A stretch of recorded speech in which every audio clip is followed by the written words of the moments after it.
Hello everyone, जय हिंद। How are you all? कैसे आप सभी लोग? आशा करता हूँ आप सभी ठीक होंगे।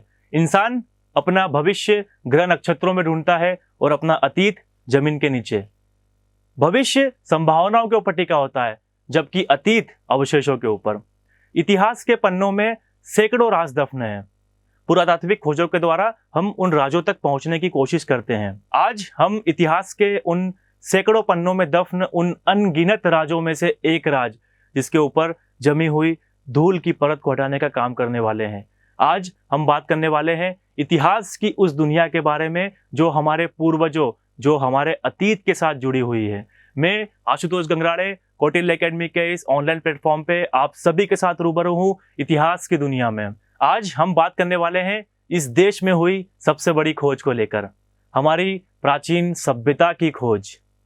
भारतवर्ष सदियों से सोने की चिड़िया माना जाता रहा है। आक्रमणकारियों के द्वारा इसके पंख लगातार काटे गए हैं। इतिहास भी इससे अछूता न रहा।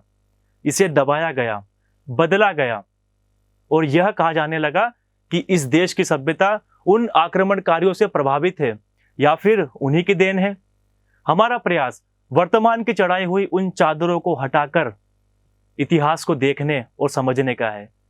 इस प्रयास से जुड़ी हमारी यात्रा प्रारंभ होती है हमारे देश की राजधानी दिल्ली से 68 किलोमीटर उत्तर पूर्व में स्थित सिनौली ग्राम से। उत्तर प्रदेश के बागपत जिले में एक सिनौली ग्राम, जो गंगा यमुना के दोआब क्षेत्र में पड़ता है, वहां के किसान खेती कर रहे थे। वर्ष 2005 की घटना है। किसानों को यहाँ जमीन में से कुछ तांबे के बर्तन, नरकंकाल, स्वर्ण आभूषण मिले। इस आशंका से कि यहाँ पर खजाना दबा हो सकता है और लोगों ने भी खुदाई करना प्रारंभ किया। बात प्रशासन तक पहुंची। प्रशासन ने आर्कियोलॉजिकल सर्वे ऑफ इंडिया यानी ASI को सूचित किया। ASI ने तत्काल एक्शन लिया और डॉक्टर DV शर्मा के नेतृत्व में अपनी टीम भेजी। उत्खनन का कार्य प्रारंभ हुआ और महज कुछ ही दिनों में यहाँ पर कुछ मृदभांड मिले यानी पोटरीज मिली, जिनमें चावल के दाने रखे हुए थे। साथ में उड़द दाल से भरी हुई मृदभांड भी मिले। 116 बरियल्स यानी शवाधान यानी कब्रें मिली यहाँ पर। एक्सपर्ट ने इसका समय निर्धारण किया और लगभग बताया कि ये 2000 से लेकर 1800 ईसा पूर्व के बीच के हो सकते हैं, यानी आज से लगभग 4000 वर्ष पूर्व के अवशेष मिले। और इसे हड़प्पा सभ्यता का सबसे बड़ा कब्रिस्तान यानी नेक्रोपोलिस माना गया और यह कहा गया कि यह परिपक्व हड़प्पा सभ्यता के अंतिम चरण का दौर रहा होगा। आइए जानते हैं हम हड़प्पा सभ्यता क्या है। तो आज चलते हैं हम आज से लगभग 5500 वर्ष पूर्व। विश्व की महानतम सभ्यताओं में से एक, विश्व की प्राचीनतम सभ्यताओं में से एक हड़प्पा सभ्यता। यह सभ्यता अपने समय के हिसाब से कहीं आगे थी। शानदार सिटी प्लानिंग, ड्रेनेज सिस्टम और धातु का बड़ी बारीकी के साथ प्रयोग यहाँ की विशेषताएं थी। और इतना ही नहीं, यह सभ्यता एक शांति प्रिय सभ्यता थी, नगरीय सभ्यता थी। 1900 से 1700 ईसा पूर्व के बीच इस सभ्यता का पतन प्रारंभ हो गया। कारण चाहे जो भी रहा हो, अज्ञात है अभी तक। इतिहासकार इसमें संभावनाएं व्यक्त करते हैं, लेकिन उन लोगों ने वहां से माइग्रेट करना प्रारंभ किया और चले गए वो गंगा यमुना दोआब क्षेत्र में।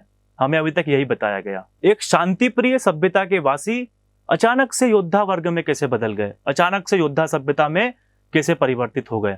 सिनौली ग्राम वापस से वर्तमान में दस्तक दे रहा था, क्योंकि इस बार यहाँ पर फिर से कुछ चीजें मिलना प्रारंभ हुई। वर्ष 2018 वापस से किसान खेती कर रहे हैं, वापस से उन्हें कुछ चीजें मिली, लेकिन इस बार चीजें आश्चर्यचकित कर देने वाली थी। तत्काल प्रशासन को सूचित किया गया। प्रशासन ने आर्कियोलॉजिकल सर्वे ऑफ इंडिया को सूचित किया और आर्कियोलॉजिकल सर्वे ऑफ इंडिया ने डॉक्टर संजय मंजुल के नेतृत्व में अपनी टीम भेजी। उत्खनन का कार्य प्रारंभ हुआ। वापस से यहाँ पर कुछ पुरानी चीजें मिली, लेकिन बिल्कुल अलग।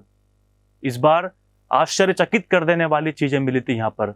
कॉपर होट्स यानी तांबे के औजार, जिसमें तलवारें, धनुष बाण, ढाल, हेलमेट मिले। इसके अलावा 10 बरियल्स मिले यानी 10 कब्रें, शवाधान मिले यहाँ पर, जिनमें से एक शाही कब्र थी यानी रॉयल बरियल था।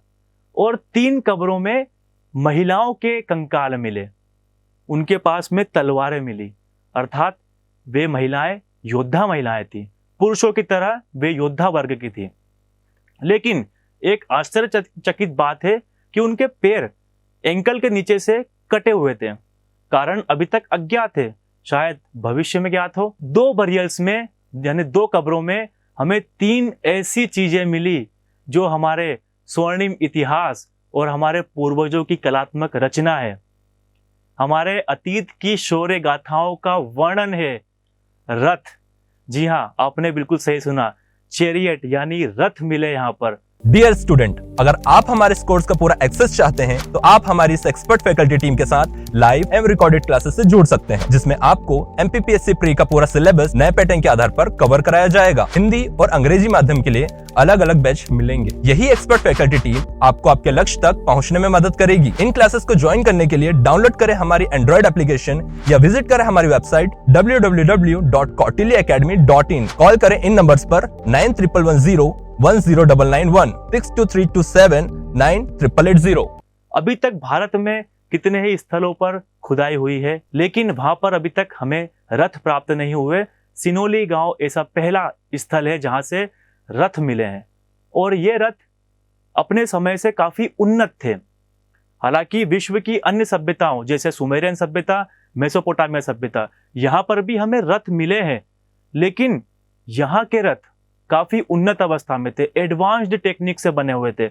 और आपको ये जानकर आश्चर्य होगा कि इन रथों का डिजाइन ठीक उसी प्रकार का है जिस प्रकार का हमारे वेदों में वर्णित है।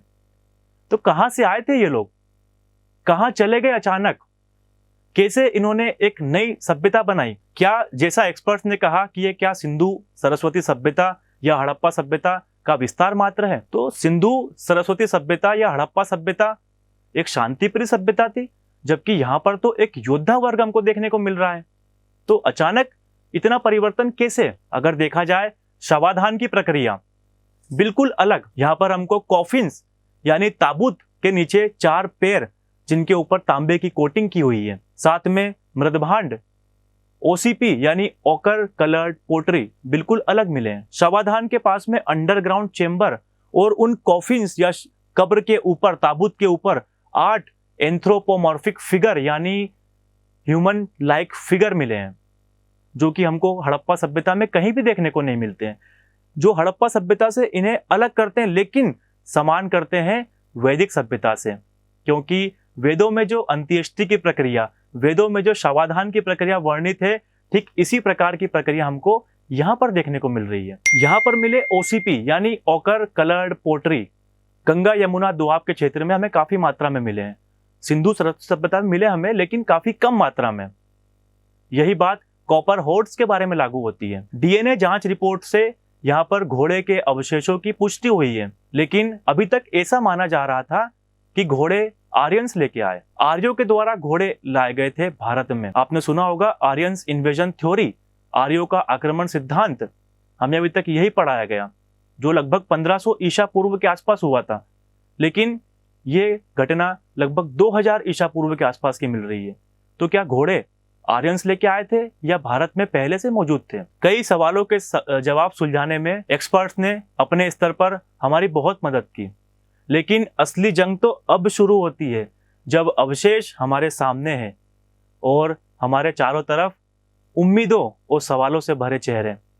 सिनोली ने अपनी सभ्यता तो हमारे सामने रख दी, लेकिन पहचान नहीं। हो सकता है आने वाले समय में हम इस गुत्थी को सुलझा लें और इतिहास को एक बार फिर अलग नजरिए से देखने पर हम मजबूर हो जाएं। इन्हीं सब बातों के साथ अपने शब्दों को विराम देना चाहूंगा और आपके सामने एक क्वेश्चन रखना चाहूंगा। आर्कियोलॉजिकल सर्वे ऑफ इंडिया यानी ASI की स्थापना कब की गई थी? मिलते हैं इतिहास की दुनिया में अगले लेक्चर्स के साथ। Thank you for watching it. God bless you all. जय हिंद, जय भारत।